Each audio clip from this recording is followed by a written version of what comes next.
Assalamualaikum warahmatullahi wabarakatuh dan salam sejahtera. Saya Puteri Siti Nurhadiah binti Ridwan, pemegang kad pelajar bernombor 4223002171 daripada program Ijazah Sarjana Muda Pendidikan Awal Kanak-Kanak dari Fakulti Pendidikan dan Sains Sosial di Universiti Selangor. Hari ini, saya akan membentangkan hasil kajian perbandingan antara pendidikan di negara Korea Selatan dan di Malaysia.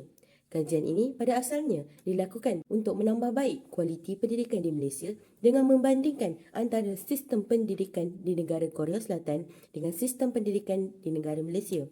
Kumpulan kami telah memilih Korea Selatan kerana Korea Selatan merupakan antara negara yang memiliki sistem pendidikan yang terbaik di dunia. Berikut merupakan rakan-rakan sekumpulan yang telah bertungkus lumus melakukan kajian untuk membandingkan antara pendidikan di negara Korea Selatan dan di Malaysia. Pertama sekali, marilah kita melihat ke arah kerangka sistem pendidikan di Korea Selatan. Korea Selatan menggunakan kurikulum semakan 2015 yang menghapuskan seni liberal dan sains kurikulum dari kurikulum sekolah menengah dengan tujuan untuk melepaskan imajinasi kemanusiaan dan kreativiti saintifik dan teknologi bakat penumpuan kreatif. Korea Selatan juga menggunakan buku teks dalam kurikulum pendidikan.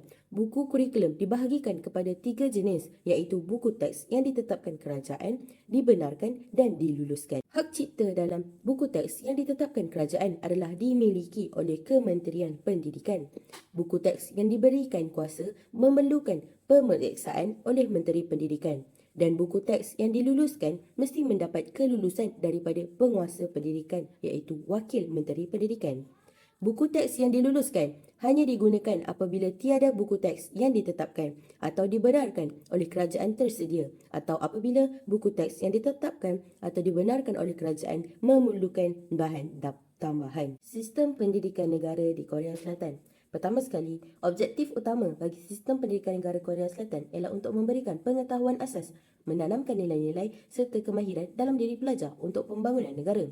Ia juga untuk menggalakkan kesedaran kepada pelajar supaya wujudnya perasaan bangga terhadap negara. Bagi peringkat pendidikan, terdapat 4 peringkat pendidikan formal di Korea Selatan iaitu pendidikan rendah bermula dari umur 6 hingga 12 tahun, pendidikan menengah iaitu SLTP yang bermula dari 12 hingga 14 tahun, pendidikan menengah tinggi SLTA dari umur 15 hingga 18 tahun dan pasca siswaza atau universiti.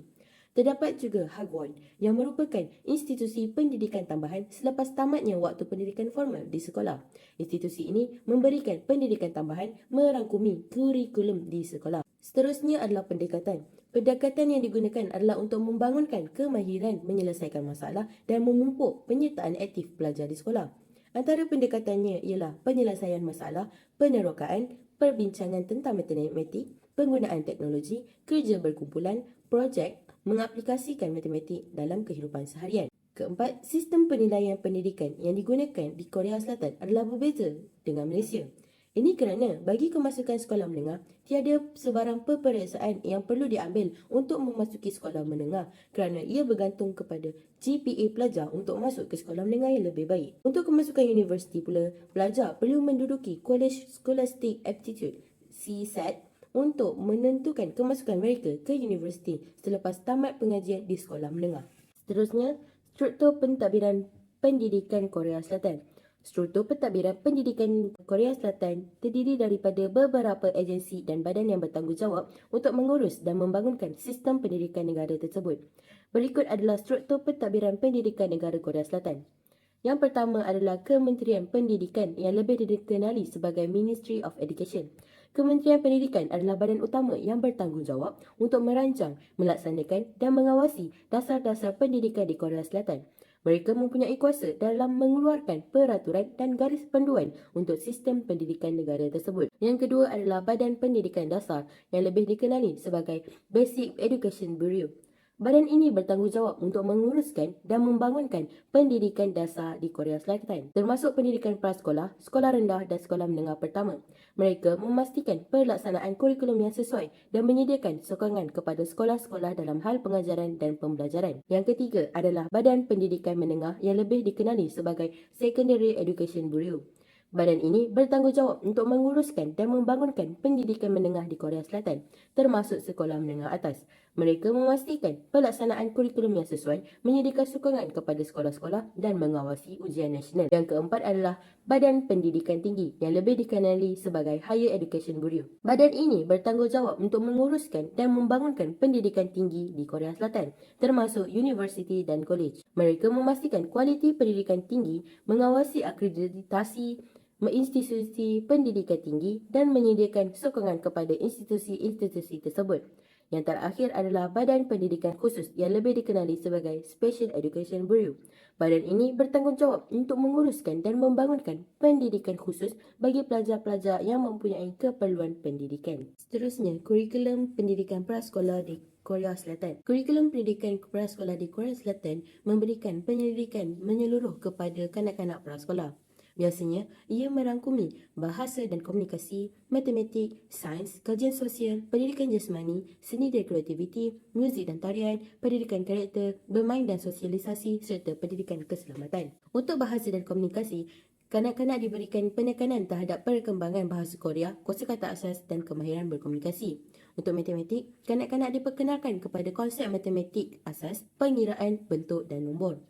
Untuk sains, kanak-kanak melakukan eksperimen sains mudah dan aktiviti untuk memupuk rasa ingin tahu dan penerokaan. Bagi kajian sosial, kanak-kanak diberikan pengetahuan asas mengenai Korea Selatan, iaitu mengenai budaya dan tradisinya sejak di awal usia. Untuk pendidikan jasmani, prasekolah menyeimbangkan keseimbangan aktiviti fizikal dan senaman untuk menggalakkan kesihatan dan kecergasan dalam kalangan kanak-kanak. Bagi seni dan kreativiti, guru-guru disarankan untuk memperbanyakkan aktiviti seperti melukis, mewarna dan kraft tangan bagi menggalakkan kreativiti dalam diri kanak-kanak. Muzik dan tarian pula, kanak-kanak diperkenalkan terhadap muzik tradisional Korea, lagu serta tarian. Bagi pendidikan karakter, kanak-kanak diajar tentang pengajaran nilai, adab dan kemahiran sosial supaya mereka terbiasa untuk berakhlak mulia. Bagi permainan sosialisasi, kanak-kanak berpeluang untuk bermain bebas, berinteraksi dengan rakan sebaya serta dapat membantu dalam perkembangan sosial mereka. Bagi pendidikan keselamatan, kanak-kanak ditekankan kepada peraturan keselamatan asas dan amalan supaya mereka dapat mengamalkannya dikala perlu. Prasekolah di Korea Selatan sering menekankan persediaan akademik yang kuat dengan harapan bahawa kanak-kanak akan bersedia dengan baik untuk ke sekolah rendah. Selain itu, banyak prasekolah di Korea Selatan juga memiliki waktu yang dipanjangkan dan mungkin menawarkan kelas atau aktiviti tambahan untuk memperkayakan perkembangan kanak-kanak. Terdapat beberapa fakta menarik tentang pendidikan di Korea Selatan. Antaranya, pendidikan di Korea Selatan sangat dihargai di mana pendidikan di sana dianggap sangat penting dalam masyarakat serta pencapaian akademik dianggap sebagai faktor penentuan kejayaan dan status sosial. Seterusnya, persaingan yang ketat. Persaingan dalam pendidikan di Korea Selatan adalah sangat ketat. Hal ini dikatakan kerana peperiksaan kemasukan kolej terutamanya adalah sangat kompetitif dan sukar. Ketiga adalah tentang budaya pembelajaran yang kuat, di mana budaya pembelajaran yang kuat di Korea Selatan menggalakkan pelajar bekerja keras dan berusaha untuk mencapai pencapaian yang tinggi. Ini termasuk belajar di luar waktu sekolah dan menghadiri kelas tambahan. Keempat, dari segi teknologi dalam pendidikan. Korea Selatan terkenal dengan penggunaan teknologi dalam pendidikan. Banyak sekolah menggunakan peranti elektronik dan platform pembelajaran dalam talian untuk meningkatkan pengalaman pembelajaran pelajar. Fakta menarik lain yang terdapat dalam pendidikan di Korea Selatan adalah tentang bagaimana pelajar perlu belajar sehingga 50 jam dalam masa seminggu. Ini kerana Korea Selatan telah berjaya untuk menambah waktu pembelajaran di sekolah sehingga 50 jam dalam seminggu. Ini kerana generasi muda di Korea Selatan sangat menginginkan keunggulan dalam pendidikan. Mereka percaya bahawa jika seseorang tidak mendapat pendidikan yang baik, mereka akan mati. Selain itu, mereka sangat percaya bahawa orang yang telah memperoleh pendidikan tinggi pasti mampu meningkatkan kedudukan mereka. Fakta lain yang menarik juga adalah bagaimana pendidikan di Korea, mereka perlu belajar daripada hari Isnin hingga hari Sabtu. Walaupun hari Sabtu adalah hujung minggu, pelajar perlu tetap untuk hadir ke sekolah seperti biasa dan belajar dari pagi hingga tengah hari. Fakta lain yang menarik juga, sekolah di Korea mewajibkan 4 subjek utama iaitu matematik, bahasa Inggeris, sains dan bahasa Korea. Semua wajib untuk mengambil subjek ini bagi pelajar yang belajar di Korea Selatan. Akhir sekali, tenaga pendidik di Korea Selatan. Pelajar Korea Selatan menghormati guru kerana pekerjaan mereka dianggap penting untuk negara. Selain itu, guru Korea Selatan terkenal kerana disiplin ketegasan dalam mendidik pelajar. Untuk membantu pelajar Korea Selatan memahami bahan di dalam kelas, terkadang hukuman fizikal masih digunakan sesekali oleh guru-guru di Korea Selatan. Terdapat banyak kelebihan apabila kita menyambung pelajaran ke Korea Selatan. Antaranya, mempelajari budaya baru.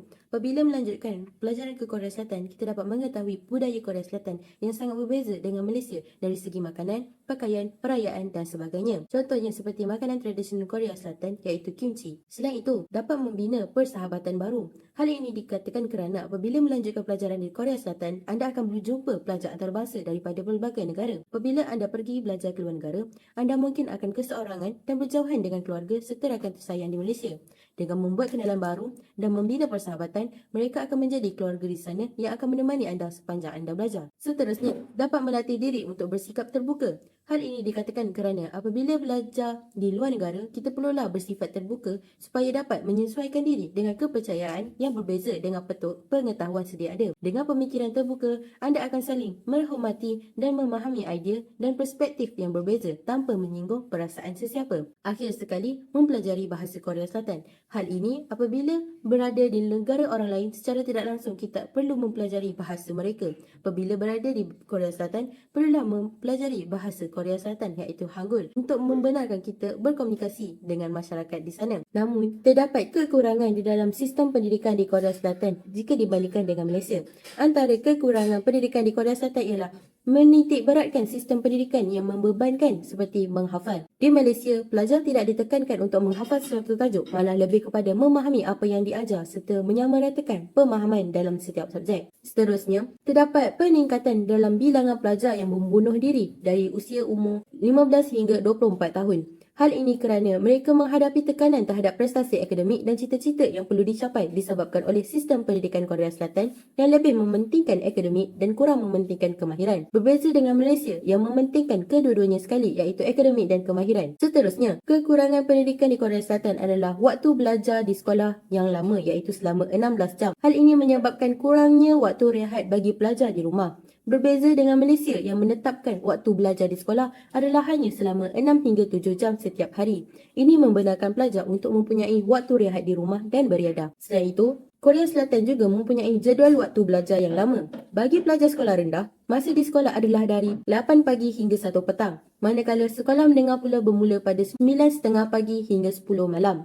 Berbanding di Malaysia, sekolah rendah bermula pada pukul 7.30 pagi hingga 1 petang, manakala sekolah menengah bermula pada pukul 7.30 hingga 2 petang. Jadual waktu belajar yang lama boleh menyebabkan pelajar berasa tepu dan lesu untuk belajar. Akhir sekali, hukuman fizikal kepada pelajar. Jika pelajar membuat kesalahan, guru akan memberikan hukuman secara fizikal kepada pelajar walaupun di dalam kelas. Berbeza di Malaysia, guru tidak boleh memukul pelajar dengan sesuka hati. Sekian saja pembentangan daripada saya. Semoga memberi manfaat. Terima kasih.